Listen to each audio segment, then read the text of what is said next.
So, how racism hurts white people, part 4. The next way that racism hurts white people is because it reduces the number of job opportunities that there are for white people. And you say, well, how is that possible? I mean, that doesn't really make sense. Well, it's really simple. Let me rush right into it. If you have poor minorities who don't have as much money to spend because they aren't getting jobs and so on, like, the unemployment rate for Hispanics and black people would be lower than for white people. It means that they can't afford housing, they can't afford education, they can't afford proper health care, stuff like that. And all of those different things, they represent jobs that white people would be able to do. Building houses, repairing houses, healthcare, providing proper healthcare, providing proper education, manufacturing more expensive cars, clothing, you name it. Those are the things that would provide extra jobs for white people. And not just extra jobs, but perhaps better jobs than they already have right now.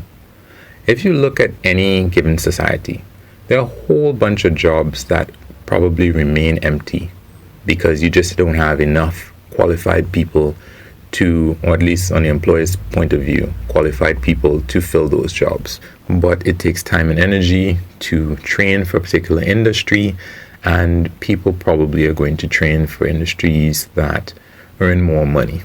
So there's always, people are looking out for the best deal, and they are trying to find something that will advance their standard of living better.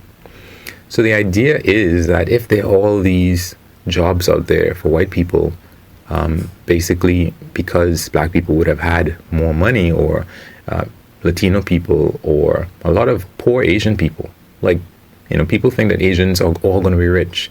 People from the Philippines are not rich, and they come and live in America. People from Vietnam, Thailand, Cambodia, they come to the US and they aren't making a bunch of money. They're not going to be computer programmers at Facebook or something like that. So in many ways, they're going to face as much racism as, a Latino person or a black person. So if these minorities can't find good jobs because of racism, that means that they can't pay well because they don't have good earning jobs. Of course, those jobs are going to remain empty unless they can find white people to do it. But white people are going to have higher employment, so you're going to have less white people looking to fill those jobs because they're already employed, because they don't have to face racism. And those jobs, many of them are going to be empty, whereas they could have been paying some minority to do these jobs, and these minorities in turn can't afford a bigger house or a new car or new clothes or anything like that. And a lot of them might find themselves in jail or in the legal system.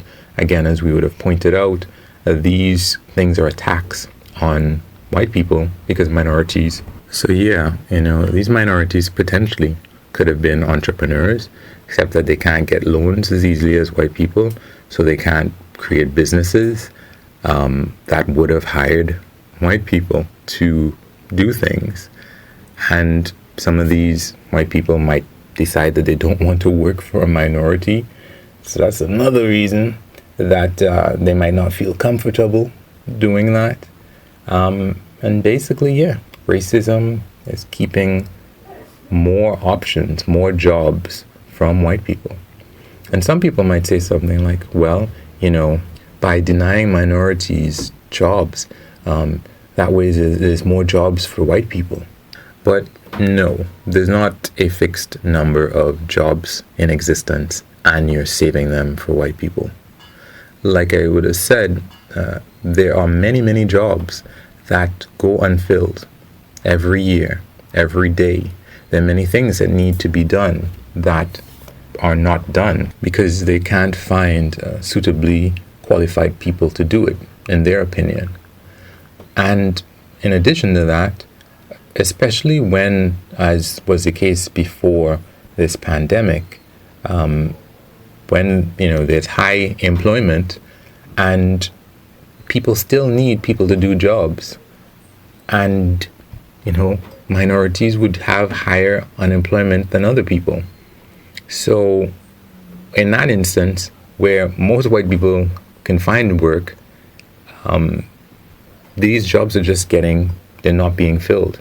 And in addition to that, minorities have needs that they are not having satisfied. These are jobs that are not going to anybody because minorities can't afford these goods and services that if they had a job, they'd be able to provide. So by hoarding jobs for white people, it's just reducing the overall number of jobs altogether. The next way, and maybe I might have to come back to that previous point to try and just streamline it. But the next way that racism hurts white people is because racism is sort of like blinders. It prevents white people from seeing certain things. And it might actually distort reality as well. Now, I wanted to distinguish this from the fact that racism is illogical and might breed or encourage the existence of other illogical things. Because logic is about, to me, 1 + 1 = 2. And something is illogical where you have 1 + 1 = 3. So you have everything together on a table and you have to add it up to make sense of it. And you're coming up with the wrong answer because you're throwing in you're using a tool that doesn't make sense. So now it skews all of your other thinking. What I'm talking about here is beyond logic or illogic. I'm talking about distortion of reality and blinders, not being able to see what's really going on in the world. So for example, one example I could give is when people hear the idea that they are privileged, they would look at their life and they would say, but wait, I was poor, I was disadvantaged. How can I be privileged? Well, you look around your neighborhood and you see that you are the bottom and you think, but the whole idea of privilege means that you have to compare, and you are just comparing yourself against all the people that you see in your neighborhood. You don't go to black neighborhoods, you don't have black friends, you don't interact with black people, so you don't see the fact that they would be less privileged than you. When you go to an interview, you just know about how people react to you. When you interact with the police, you just know about how people interact with you. So that all the things that minorities might talk about with respect to their reactions with the police, you would never see. Because in some instances, just the presence of a white person changes how people act. I remember there's this lady, she is on one of these talk shows, she's a writer, and she was saying how she was giving examples of how she, interactions with the cops that didn't go well. And she was saying that she was skipping down this alley, and it was behind a police station, and, she was going from her friend's car, this white guy, to meet another friend. And as she went behind the police station, the police came out, guns drawn, what are you doing? And she's trying to explain herself, and the police are just acting really negatively to her. And then she turns and points to her friend at the car, the white guy. And she said, the entire demeanor, everything changed. The way that the police officer was talking to her, everything changed. So sometimes just the presence of that white person changes everything. Those are the blinders that white people would not see, because just being there changes the entire situation. Also, if you think about how many black people, or what percentage of America is black, I guess many white people, and this would not be a logic, you can't deduce the percentage of black people in America with logic. You have to know. It's based on a census and so on. And when you ask many white people, they think it's actually 50-50, that there's 50% of the country is black. And of course, it's actually like people say 12%, some people say 13%. There isn't really much difference there. But the idea that one is thinking that, many white people might think that, hey, people cater to black people a lot more than they cater to white people. And there's an overwhelming, the vast majority of white people think that's the case. Now, of course, these are people who they don't know what the statistics are in terms of the proportions, percentages of minorities in America. The amount of people who are purely white is, very significantly a majority, that's 60%. And when you take into account the fact that many Hispanic people are white, you get something closer to 80%. That's very overwhelmingly white. And of course, in the whole idea that there's a category that is Hispanic white, to me, just shows how racism can affect people who are white. Here you are, you're white, but you're a special kind of white person. You didn't come directly from Europe. You came from South America. So we have a whole category for you.